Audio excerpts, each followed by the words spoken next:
All right. We're still here. I have said that a million times. I'm going to say it a lot, and I'm so grateful. So I'm being joined by Dr. Sylvia Cox, who's the president of RCC. But yesterday, we had permission to use first names. Sylvia and Sylvia. Lynn. Okay. Absolutely. All right. Absolutely. So before we get started, we got to take a selfie. Okay. So here we go. Thanks. So we update with every new person that comes and walks with me, and I'm so grateful for your time. So we got to do a few updates. How many steps? We'll see where I am. 11,582. Ooh.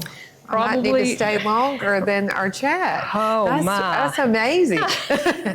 Well, I just had a good friend of mine and someone that I've worked with for a long time who said, you know, the things we do when we love our organization we want everybody else to know. But the other thing we have to update is the amount raised. Okay. So, wow. That's a big raise. So 21,100. That is awesome. So we are trying to raise as much as possible by 8 p.m. tonight. So thank you so much for being here. I am delighted to be here with you. It's such an honor. Thanks for being at RCC. Well, great facility, right? It absolutely is. And so it was funny. Catherine Church was one of the first people to walk with me, and she went to RCC. Okay. And she said this is exactly where she used to work out. But so I am grateful that you all allowed us to use this space. Absolutely. We're glad you're here. And you know, that right there speaks to our good local, this beautiful little rural community. Absolutely. That's why you love rural communities, right? You absolutely do. That's why they're the heart of really everything. Everything. And everybody wants to be like us, right? Right. That missing niche that a lot of people have in their community is that sweet, small town, hometown, rural 100% kind of attitude that you have around everything. And that's why I feel like I already feel at home because those values that I grew up with permeate here, and it just feels so normal and right and good. So I totally agree. So I grew up in a very rural spot in eastern North Carolina. Me too. But if you pick that up and put it here, it looks very similar. Absolutely. So that's always been a part of my heart. And what's going one step further into my family, she's actually going to come and walk with me later today, but my daughter is a veterinarian at the animal clinic in Madison. Oh, great. But she loves large animal because they're rural, and her grandpa was a farmer, and so she grew up around all of that. You can't replace it. Cannot. It seems like that if you grow up on, my grandfather had a farm. He'd had lots of chickens and cows and all the things, and so much community you learn on a farm because you're with adults all the time, and they're teaching you every day. So I think that part of loving animals, loving outdoors, you know, you get that when you're young, and it just never goes away. Never goes away. That's right. So the whole reason that I'm doing this today is, of course, raising awareness about Ancora Compassionate Care. We've talked some that, you know, this is our 38th anniversary. Wow, and of course, thank you. And the majority of that time, of course, we were hospice of Rockingham County. Right. And as I explained earlier, it was a change in name only. But as we grew and served this community, we really listened and we responded. And so now we have a serious illness care program in addition to hospice, and now we have a counseling center in addition. So we wanted our name to be, certainly we're always proud of our roots here, but wanted our name to be a little more accurate as to what we were doing. So we talk in our organization about having a calling all the time. I feel like from your installation, I was here, it was beautiful. Thank you. I feel like you have a calling. When did you realize that education was your calling? I think very young, I found myself, again, attached to my teachers who probably were in their roles because they had a calling, because they loved young children, they loved people. And that is contagious, right? Right. When you have people who give in to you, you don't even know that you're catching that feeling, Right. and they're inspiring you because you're so young. But that absolutely happened very young with me. So, and I was a bit enamored with them because they had gone to college. Yeah. And that was like such a thing that I had read about, heard about. My older sister, I mentioned, eventually went to our local community college and became a nurse. And we were just enamored because most of our people had been living on the farm, working on the farm, and not many folks had gone to college. So it started really young that I knew I wanted to be like them.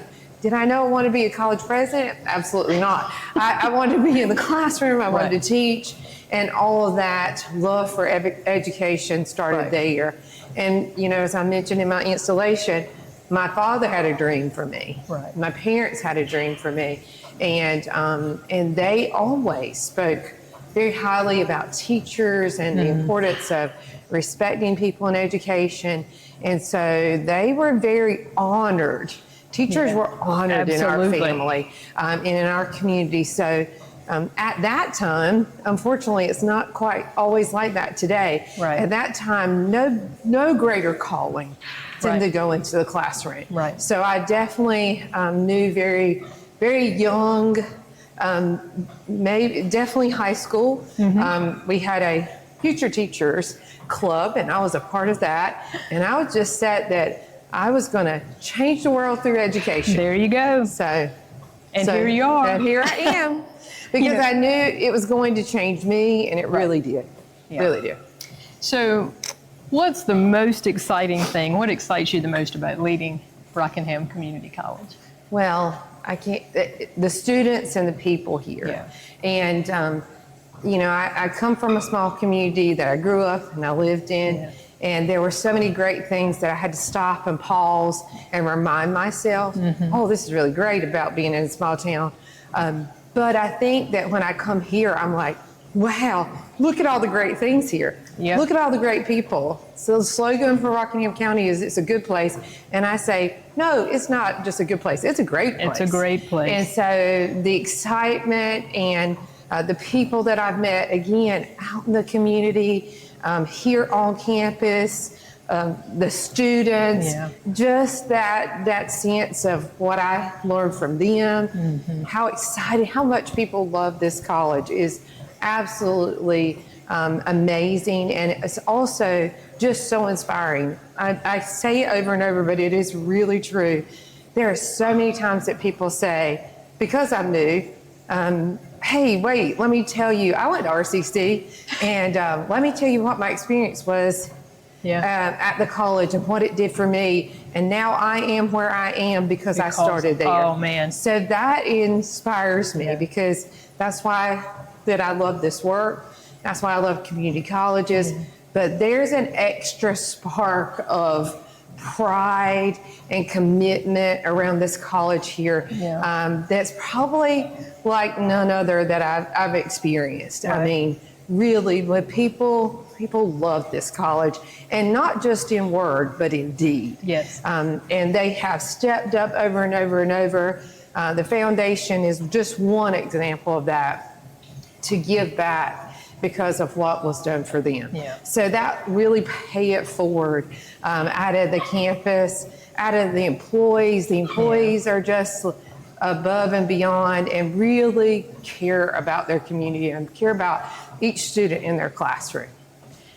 And that, I think, maybe you and I are a little biased because of how we grew up, but that, I think, goes right back to the heart of that beautiful rural community. Absolutely. The thought of giving back is ingrained in everyone early on. And, you know, even certainly with Ancora, Flavel and I were talking earlier, sometimes donations show up. It's always right on time. Right on time. But it's maybe we haven't put the word out. We haven't said, hey, we need, and it just, here it is. It never ceases to amaze me how this community takes care of each other. But how it helps us then obviously take care of the community. So it really is just this gigantic circle of care. Absolutely. But you just can't put a price on everything you just described. You know, that pride in having attended here. And so I have to tell you, gosh, I was not here. I moved here like you did. I've been here 27 years. Wow. But the majority, especially when I joined, when it was hospice in Rockingham County, I was a nurse at the bedside for years. Oh, wow. And the majority of every nurse that I have worked with went to school here. That's right. That's right. Your local community college really builds a workforce, but we really do it probably best in the healthcare arena. Yeah. Because you're going to go to almost every community college and go to that county's hospitals, different healthcare facilities, and start asking where that they attended college, and they're going to point back to that community college, and it's very true here. Yeah. So I don't know if you have heard this name. She was an instructor here for years, but her name was Mickey Hare. Yeah. And we refer to Mickey as the mother of hospice of Rockingham County. Okay. So she really, it was a grassroots operation.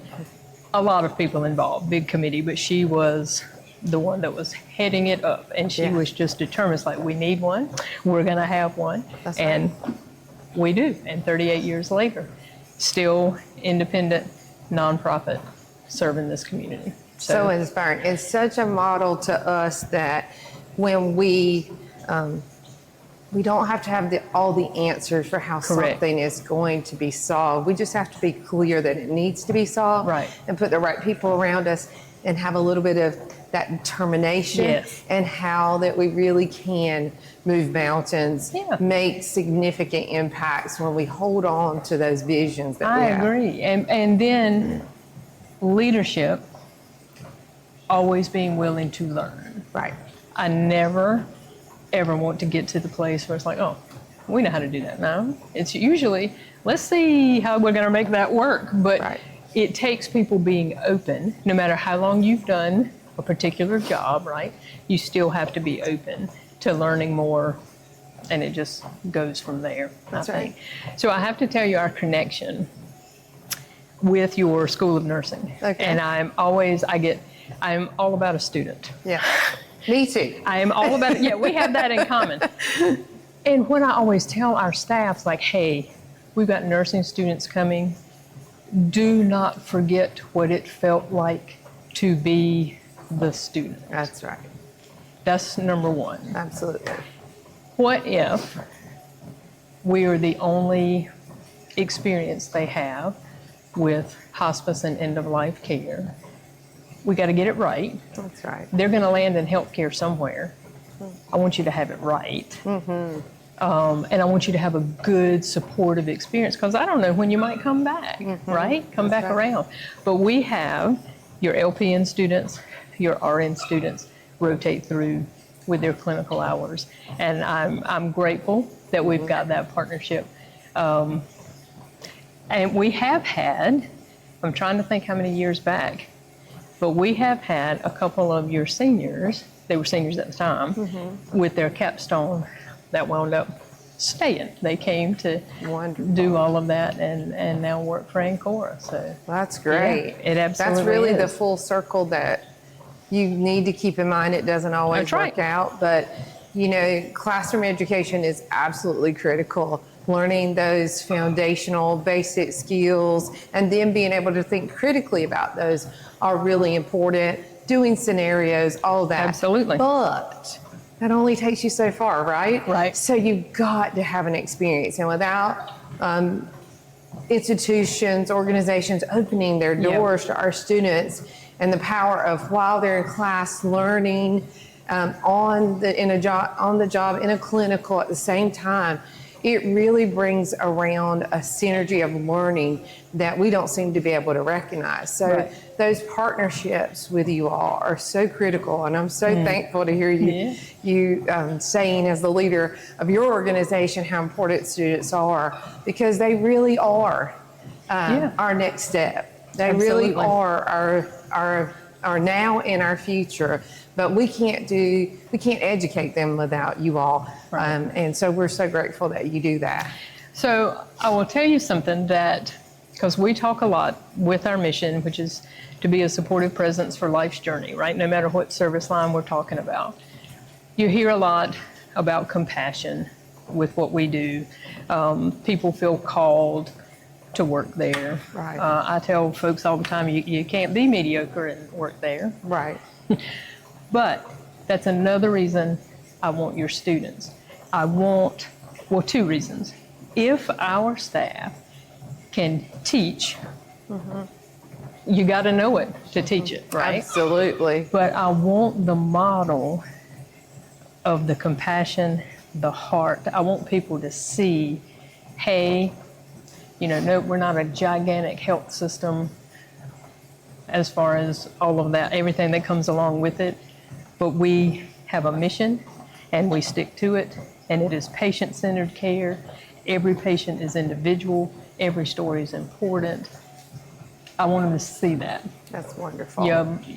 You don't see it everywhere. That's right. Yeah. And when you have the opportunity of course, I've been here just 6 months, but wow, 6 months. But my sister-in-law works in our local hospice care, and we have, through our family members, been a part of that care. And when you're on the receiving end of being in a difficult circumstance and people come in to serve you who are called, they transform your life. Right. You never forget how good they've been to you and the care that because they provide it to your loved one, but they also provide it to you. Absolutely. And so when you've been on the receiving end of that and your loved one is suffering in some kind of way, and you get to you get somebody to partner in that care with you and has an expertise that you don't have in that area. Right. The gratitude around that is so significant. And, I'm so proud of the work she does and the way and what she does, but she definitely has a calling. But also being in that process, whatever level, and you all do several different things for people with care. That's just really important work. It is, and I'm grateful for the opportunity. Sometimes when people find out what you do and you have any connection to hospice, you'll hear people go, "Oh, well, it takes a special person." And I'm not going to downplay that, but in my mind, I always flip that around, because to me, the fact that people are allowing us in their home, you are inviting us in during probably the most difficult and vulnerable time you're going to have as a family. That's right. That's the special people that are allowing us and trusting us with that care. And you just can't say enough about how grateful we are to have the opportunity to serve. That's wonderful. That's wonderful. That's a great perspective. And it's strong, and obviously that leads your work very, very well. Yes, absolutely. So, well, as we wind up our time, what would you say, local businesses, local organizations, how can we all support your mission here at RCC? Well, in lots of ways, you already are, so we want to celebrate that. Yeah. There are a lot of people who open up their doors for clinicals, who mentor our students, and who support the college through scholarships and different opportunities. But as students, maybe who did not grow up on the farm like we did, we're finding that mentorship for students is really important.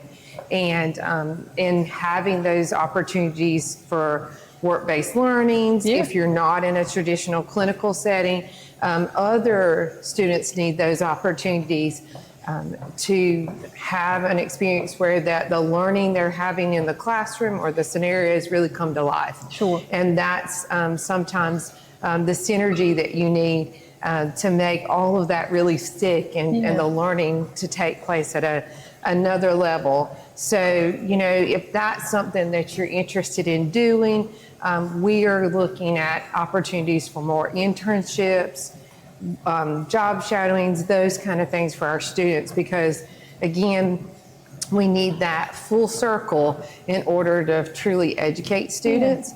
So that is something that we'd say, consider. You know, it has to be the right time for you and your organization. Sure. But if it is the right time, those are really valuable.